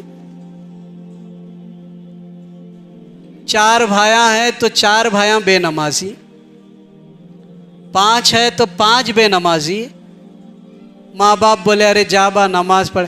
ए नमाज़ पढ़ने के दिना तुम्हारे है जी, तुम्हारी उम्र 70 है, तुम्हारी 80 है, तुम अल्लाह अल्लाह करो, हमें अभी जवान है। अरे बाबा तेरी जवानी बचने वाली, तू गारंटी लेकर आया अल्लाह के पास से? 7 साल का बच्चा होने के बाद नमाज पर सख्ती करने का हुक्म फ़िक़ाए कराम ने दिया है हदीस की रोशनी में। और बिस्तर अलग रखो ताकि उम्र का तकाजा बढ़ने वाली उम्र है। नमाज की पाबंदी बचपन से कराएंगे तो जैसा बड़ा होगा वैसा नमाज की पाबंदी करेगा। बाबा नमाज की नहीं पढ़ता, नहीं मेरा धंधाच कारां का है, 2 व्हीलर का है, मुझे टाइम नहीं मिलता। वत्ते टाइमिंग में कौन भी चाय पीने ने तो खाना खाने बुलाए, पट कर को निकल लेके जाते हैं हमें, काम छोड़ को। माफ़ करना, कौन भी मिस्त्री रहेंगे तो यहाँ मैं किसी निशाना बना को नहीं बोल रहा, एक मिसाल समझाकर। खाली मिस्त्री का हाल नहीं, गौंडिया का वो हाल हुए, इंजीनियरा का वो हाल हुए, पीरा का वो हाल हुए, सबका हाल वो है। नमाज बोले तो नहीं,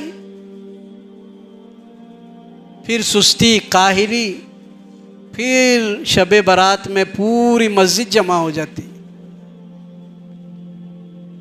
साल में एक बार मालूम पड़ता है मुझे अमन नगर में कत्ते लोग ईमान वाले हैं, सो पूरी मस्जिद जमा। हाँ इमाम साहब कत्ते नफिला पढ़ने का बोलो। इमाम साहब इनकी आवाज़ सुन को अपनी नीयत भूल जाता है।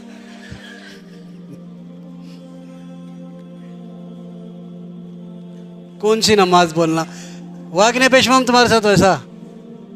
मैं हकीकत बोल रहा हूँ। उनको नीयत पूछे जोर से, उन्होंने नीयत ही बिसरे पेशवाम हमारे। सल्लल्लाहु अलैहि वसल्लम तस्लीमा अल्लाहुम्मा सल्ली अला सल्लम। हंसने की बात नहीं है, अल्लाह माफ़ करें। ला हौला वला कुव्वता इल्ला बिल्लाहिल अलील अज़ीम। वस्सलातु वस्सलामु अलैका या रसूल। इमाम साहब नफिल की नीयत पढ़ो, बोलो, सिखाओ। ठीक है, तो आज की रात हमना माल बहुत मिलने वाला है, सवाब बहुत मिलने वाला। अल्लाह की हिकमत को इतनी कमज़ोर समझें तुम्हें।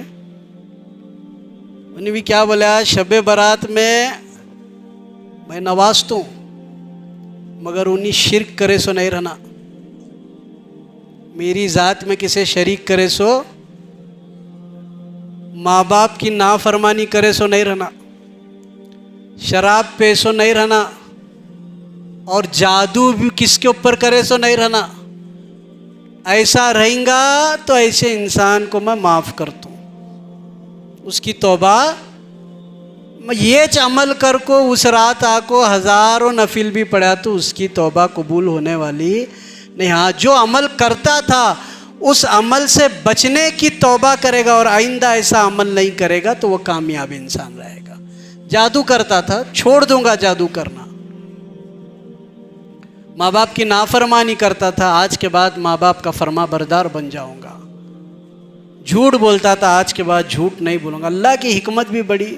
हमना क्या लग रहा है, हम जा को 2 रकात नफिल पढ़े कि तो हमारा काम खलास, फ़र्ज़ पढ़ो नहीं तो नक्को पढ़ूँ। गौसे पाक फरमाते हैं फ़र्ज़ के अलावा जितने नवाफिल हैं उन नवाफिलों की कबूलियत उस वक्त तक नहीं होती जब तक कि सही फ़र्ज़ की अदायगी नहीं होती। फ़र्ज़ नमाज़ों की अदायगी,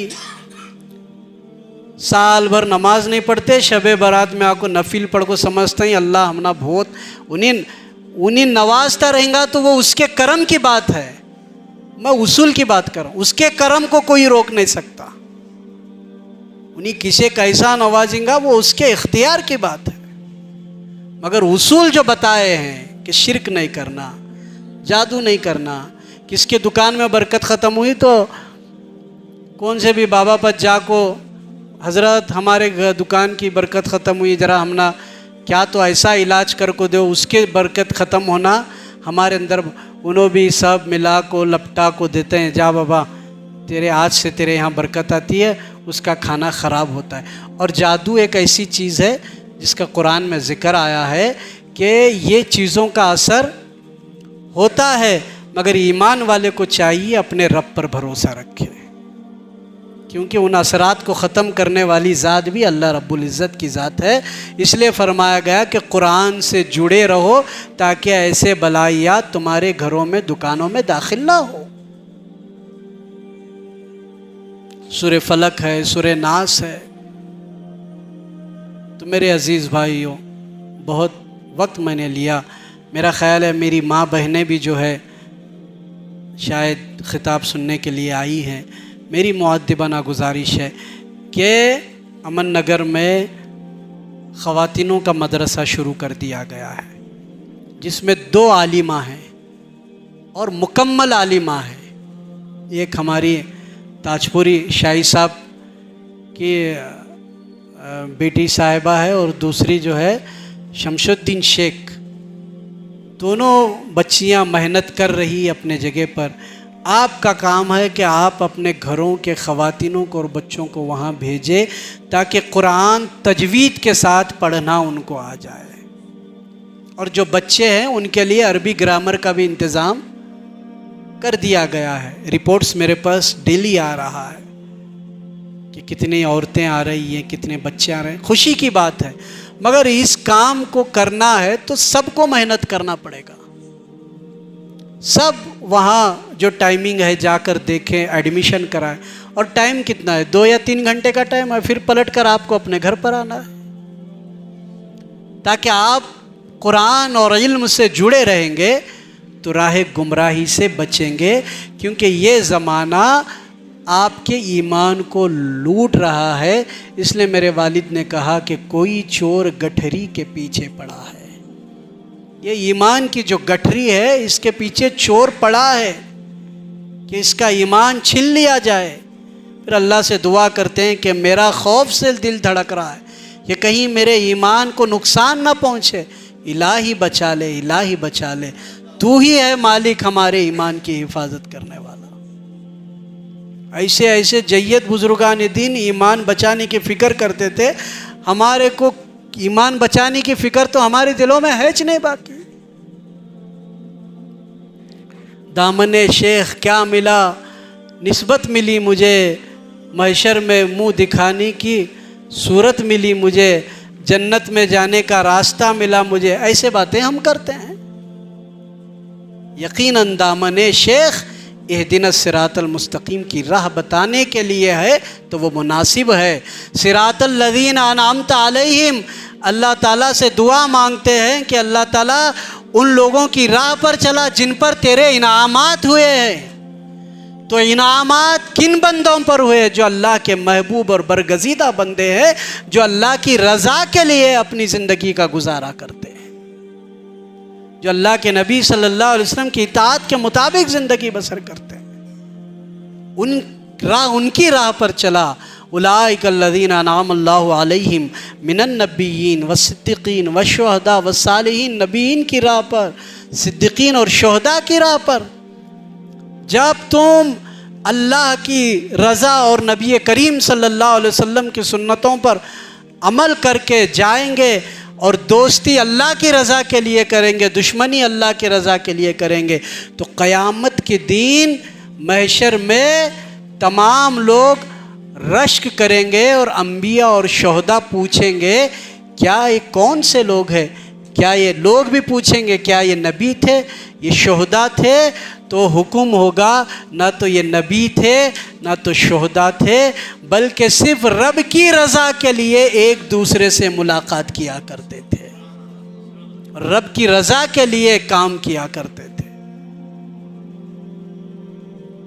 अब रब की रज़ा के लिए मुलाकात करना, मिलना बोले तो सिर्फ हाँ हाफिज़ साहब मैं रब की रज़ा के सर मिल रहा हूँ तुम ना कर को, ऐसा नहीं। यानी अल्लाह के फरमान के मुताबिक कोई काम करना है, उस काम के तहत वो मकाम आपको अता किया जा रहा है। कितना बड़ा मकाम रखा गया कि अंबिया और शोहदा पूछेंगे कि इनको ये मकाम जो दिया गया है किस वजह से दिया गया। मेरे अजीज भाइयों बुजुर्गों, ऐसा नहीं कि उलमा ज़मीन पर मौजूद नहीं है। क़यामत तक उलमाए कराम और औलियाए कराम रहेंगे, और वली वही है जो इल्म कुरान और इल्म हदीस और शरीयत का पाबंद है, और आलिम वही है जो अमल के साथ अपने आलिमियत का फ़ायदा दूसरे लोगों तक पहुंचाता है। वरना तो शैतान भी आलिम था, बहुत इल्म था, फरिश्तों को पढ़ाया, मगर फटकार हुई क्योंकि अना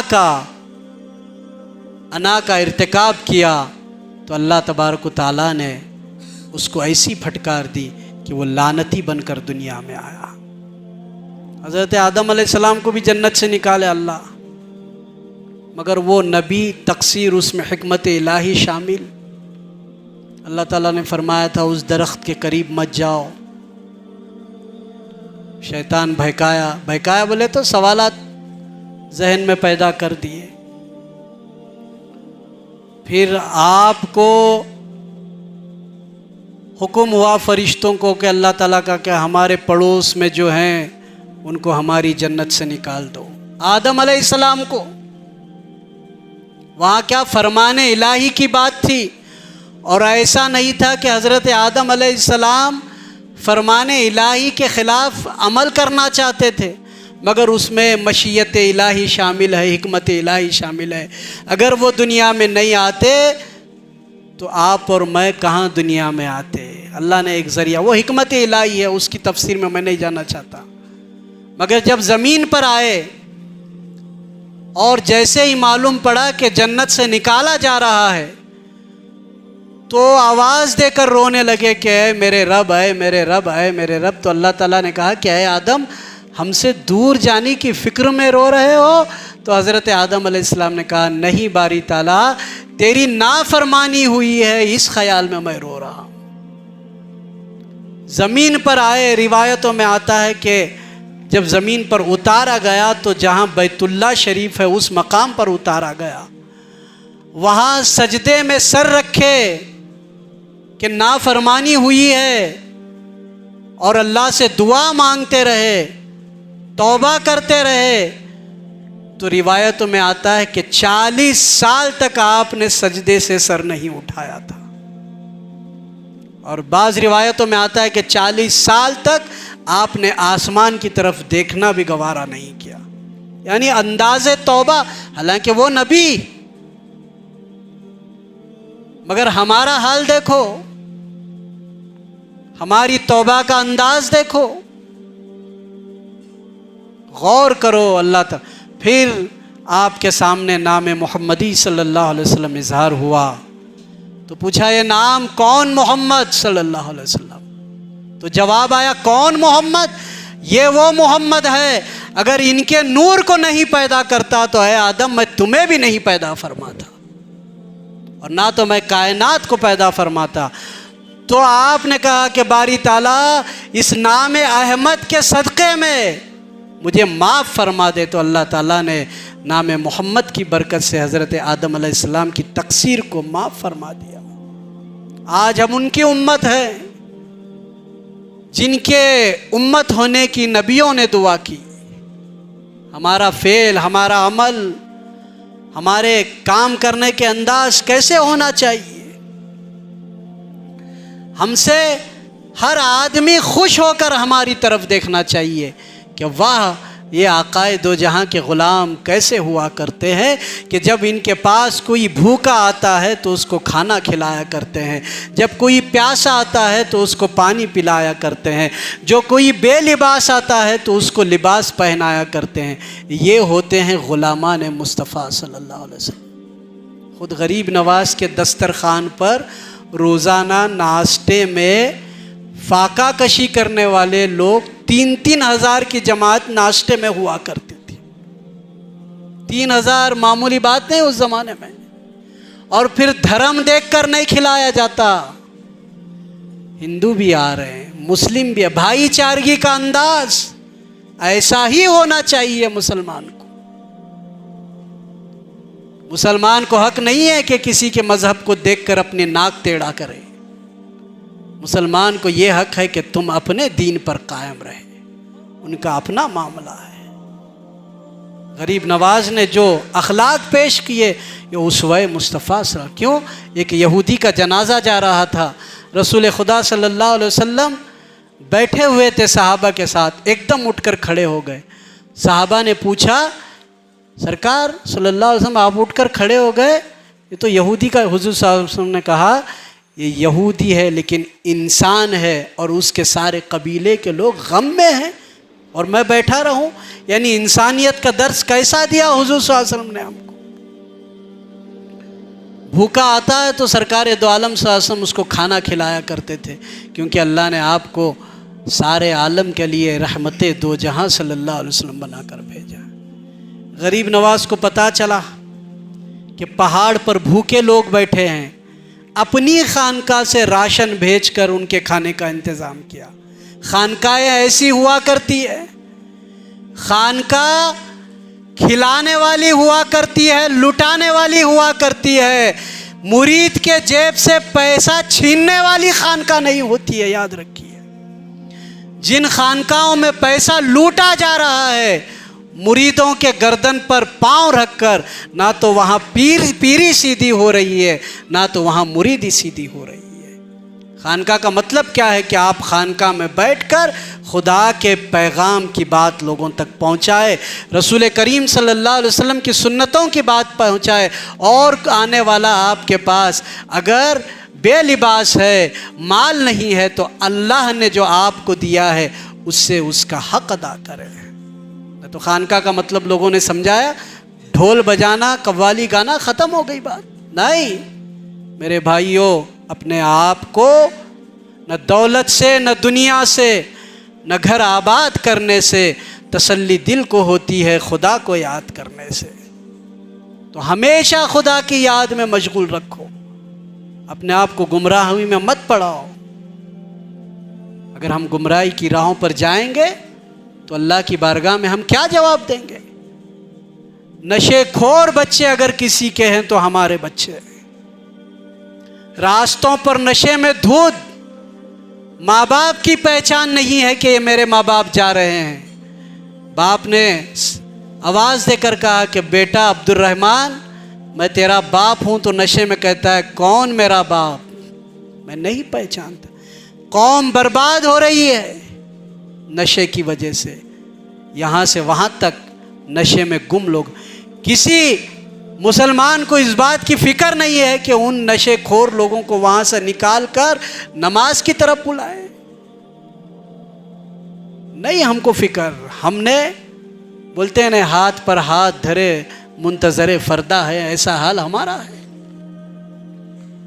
इन बुराइयों को ख़त्म करने की जिम्मेदारी उम्मत मोहम्मदी सल्लल्लाहु अलैहि वसल्लम की है। जिस तरह एक डॉक्टर के पास जब बीमार कोई आता है और पेट में बीमारी है तो उसके ऑपरेशन का इलाज वो सर्जन ही कर सकता है, ऐसा ही बुराइयों से उस बुरे इंसान को निकाल कर सीधी राह पर लाने की जिम्मेदारी उम्मत मोहम्मदी सल्लल्लाहु अलैहि वसल्लम। एक शराबी के साथ अगर मेरा गुजर हुआ तो लोग बोलते हैं सलमान बाबा शराबी के साथ जा रहे हैं। शराबी के साथ जाना गुनाह नहीं है, शराबी के साथ जाकर शराब पीना गुनाह है। अगर शराबी के साथ जाएंगे नहीं तो वो शराब हराम है ये उसको बताएगा कौन? अगर जुगाड़ी के साथ जाएंगे नहीं तो ये जुगाड़ खेलना हराम है ये बताएगा कौन? हम तो अपने धुन में हैं, इसलिए इमाम को भी नशेखोर आदमी पास जाना पड़ेगा। ये ना सोचे कि मैं मस्जिद का इमाम हूँ, उसके पास जाने से मेरी इज्जत में कमी आ सकती है। नहीं, दावते दीन देने की जिम्मेदारी उम्मत मोहम्मदी की है। पीर साहब को भी जाना पड़ेगा। अगर कोई मुरीद नशे में है तो जाओ बुलाओ उसको अपने करीब, प्यार से समझाओ कि बेटा ये जहन्नम की राह है। मैं तारीफ करने की नीयत से नहीं बोल रहा हूँ। मैंने बहुत से पीरों को ऐसे देखा है जो गटर में पड़कर, शराब पीकर गटर में पड़ते थे, आज उनको राह दीन पर लाकर मस्जिदों का इमाम उन्होंने बनाया है। ये काम क्यों नहीं करते हमारे लोग? आज 7 साल हुआ यहाँ के तमाम इल्म रखने वाले लोगों से मैं वक्तन फ़ौक्तन गुजारिश करता हूँ कि ग्राउंड लेवल पर काम करो। और मैं तारीफ़ नहीं करूँगा, यहाँ मखदूम जनाब बैठे हैं, इनका काम ग्राउंड लेवल पर हो रहा है, ये काम कर रहे हैं। अल्लाह इनके काम में तरक्की अता फरमाए। हमारे सब की जिम्मेदारी है इल्म हासिल करके, सर्टिफिकेट हासिल करके नाज मत करो कि मुझे फला मदरसे से सर्टिफिकेट मिली है।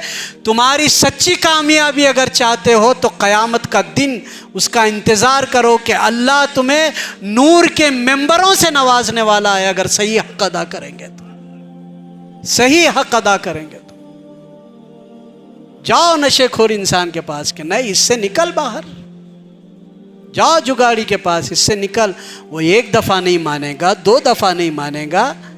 हिदायत खोलने वाले से उम्मीद रखो कि वो हिदायत के रास्ते खोलने वाला है। क्या हमारे तरीके हो गए हैं। और बास तो ऐसे हैं, बोलते हैं कि हमको सिगरेट के ज़रिए इश्क पैदा होता है, और बैठे कहाँ होते हैं? बुज़ुर्गों की खानकाहों के आतराफ बैठे होते। सिगरेट और चिलिम से अगर इश्क पैदा होता तो फिर चिलिम और सिगरेट के अलावा दूसरा काम बाकी ही नहीं रहता। इश्क हकीकी पैदा नहीं होता, इश्क मिजाजी पैदा होता है। याद रखो इस बात को।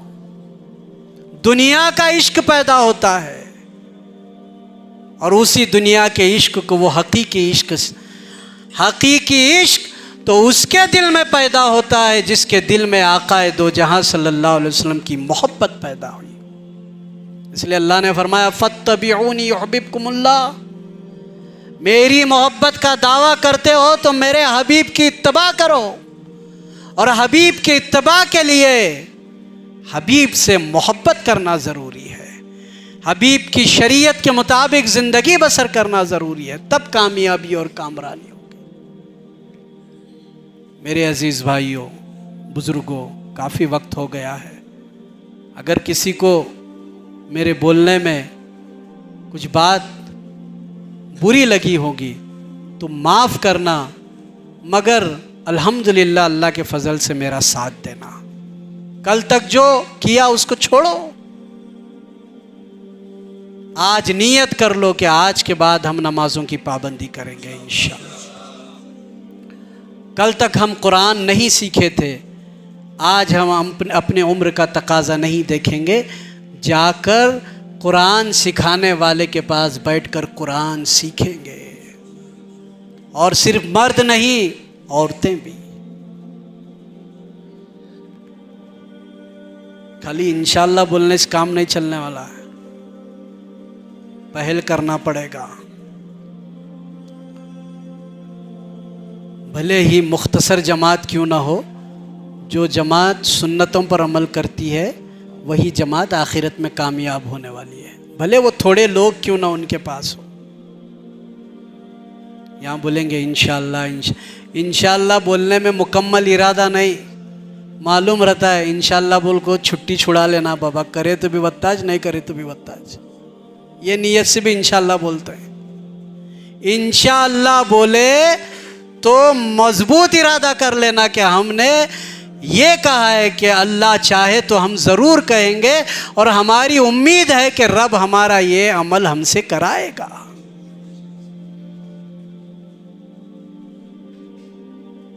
किस बात की कमी हमको उसने दी है? घर में पहुंचने से पहले हमारे रोटी का इंतज़ाम होता है, घर में दाखिल होने से पहले हमारे लिए पानी का गिलास मुहैया कर दिया जाता है, फिर हमको कोल्ड ड्रिंक्स पीना है तो हमारे लिए कोल्ड ड्रिंक्स का इंतज़ाम होता है। कहीं नियाज में जाते हैं तो खाने के साथ मीठे का इंतज़ाम नियाज करने वाले करते हैं। ताकि एक तरफ तेज़ खाएंगे तो थोड़ा ज़ुबान का टेस्ट बदलने के लिए। अल्लाह ने बेशुमार नेमतें हैं, खाओ खिलाओ और खुश रहो अपने रब और अपने नबी मोहम्मद रसूलुल्लाह की ग़ुलामी में अपने आप को देकर, कि यहाँ भी खुश रहो और यहाँ भी खुश रहकर ज़िंदगी बसर करोगे तो वहाँ भी हमारी ज़िंदगी खुशी की गुजरेगी। अल्लाह ने बशारत दी मुत्तक़ियों के लिए कि लहुमुल बुशरा फ़िल हयाति दुनिया, दुनिया की ज़िंदगी में भी उन्हें खुशी है, वफ़िल आखिरा, आखिरत की ज़िंदगी में भी। ला तब्दील अली कलिमातिल्लाह, ये कलमात तब्दील नहीं किए जाते क्योंकि अल्लाह का हुक्म, अल्लाह के कलमात। क्यों परहेज़गारी की ज़िंदगी नहीं बसर कर रहे हैं? मेरे अज़ीज़ भाइयों, अपने आप को बदलाने की ज़रूरत है। अब रमज़ान का महीना करीब आ रहा है। अल्लाह से दुआ है कि अल्लाह हमें रमज़ान के उस मुबारक महीने में सही इखलास के साथ इबादत करने की तौफ़ीक़ अता फरमाए।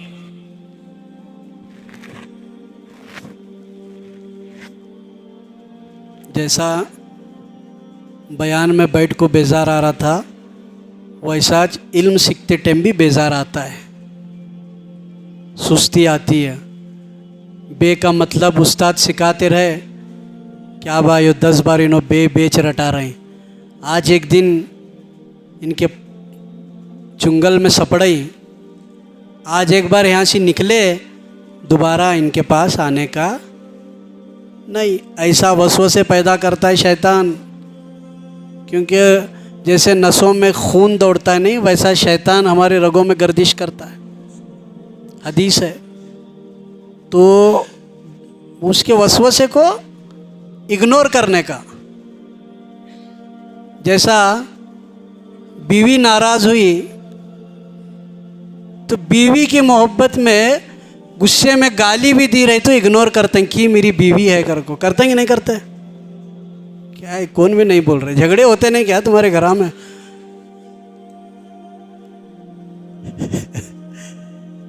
ऐसे मियाँ बीवी कांच नहीं जिन्होंने नई लड़कों रहते रहेंगे। 1970 से लेकर 2026 तक जितने लोगों की शादियां हुई सब जने झगड़ते हैं। वो इमाम का घर रहो नहीं तो पीर साहब का घर रहो, किसका भी रहो, झगड़े के बगैर मोहब्बत कायम नहीं होती। बराबर है ना बात? तो तुम्हें झगड़ते हैं नहीं झगड़ते? वत्ताज बोलो मुझे।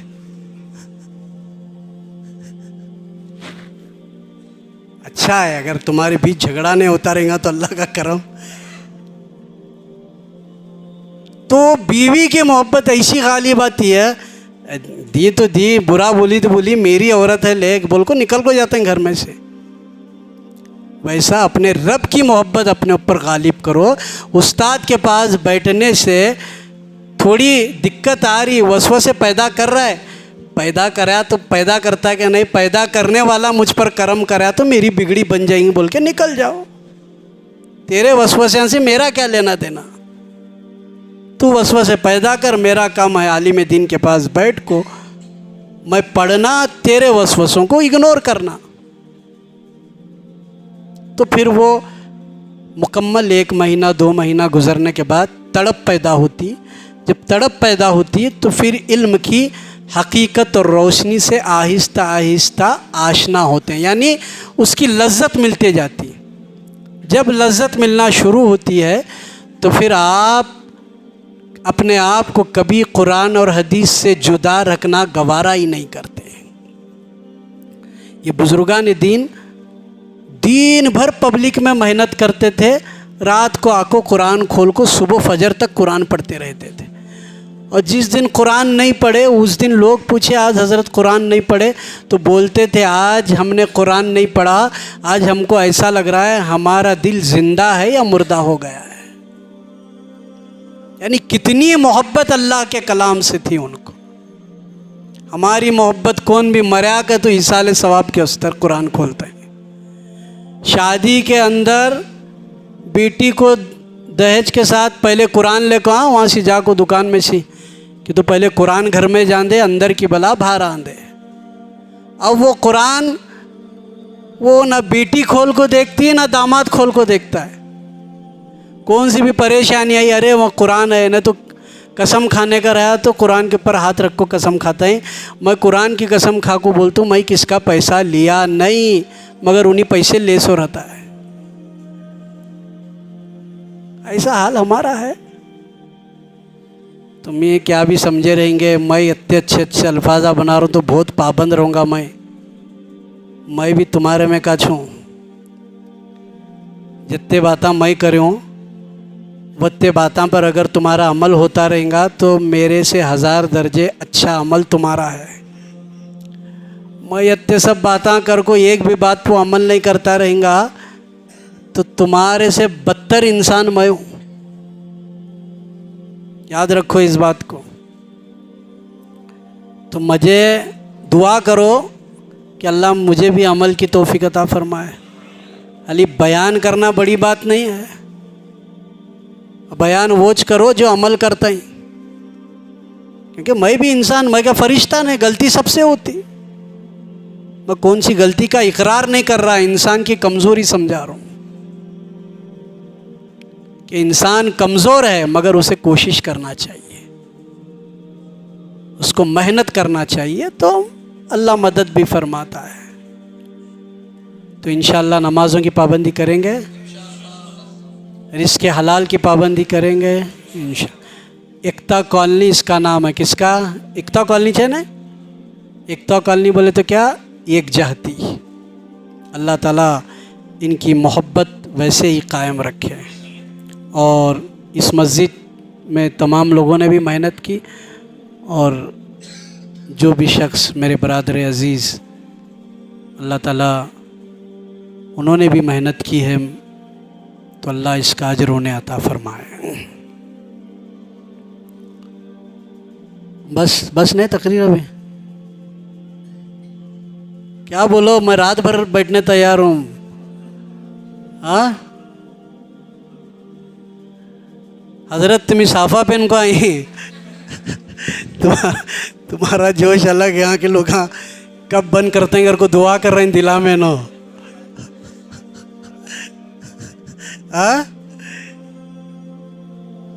चलो बहुत वक्त हुआ।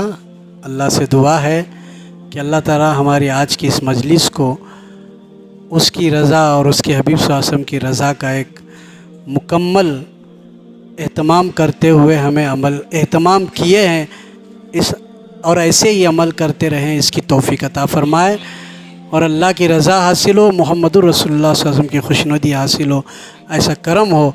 और हमसे जो कोताही या गुनाह कबीरा सगीरा हुए अल्लाह ताला अपने हबीब सल्लल्लाहु अलैहि वसल्लम और पंजतन के सदक़े में माफ़ फरमा कर हमें सीधी राह पर चलने की तौफ़ीक अता फ़रमाए, ईमान पर कायम रखे, तंदुरुस्ती अता फ़रमाए, उम्रों में दराज़ी और सलामती अता फ़रमाए, ईमान पर हमारा ख़ात्मा बिल खैर फरमाए। इन्नल्लाह व मलाइकतुहु युसल्लूना अलन नबी या अय्युहल्लज़ीना आमनु सल्लु अलैहि वसल्लिमु तस्लीमा अल्लाहुम्मा सल्लि अला सय्यिदिना मुहम्मद व अला आलिहि सुब्हान रब्बिक रब्बिल इज़्ज़ति अम्मा यसिफून व सलामुन अलल मुरसलीन वल्हम्दुलिल्लाहि रब्बिल आलमीन।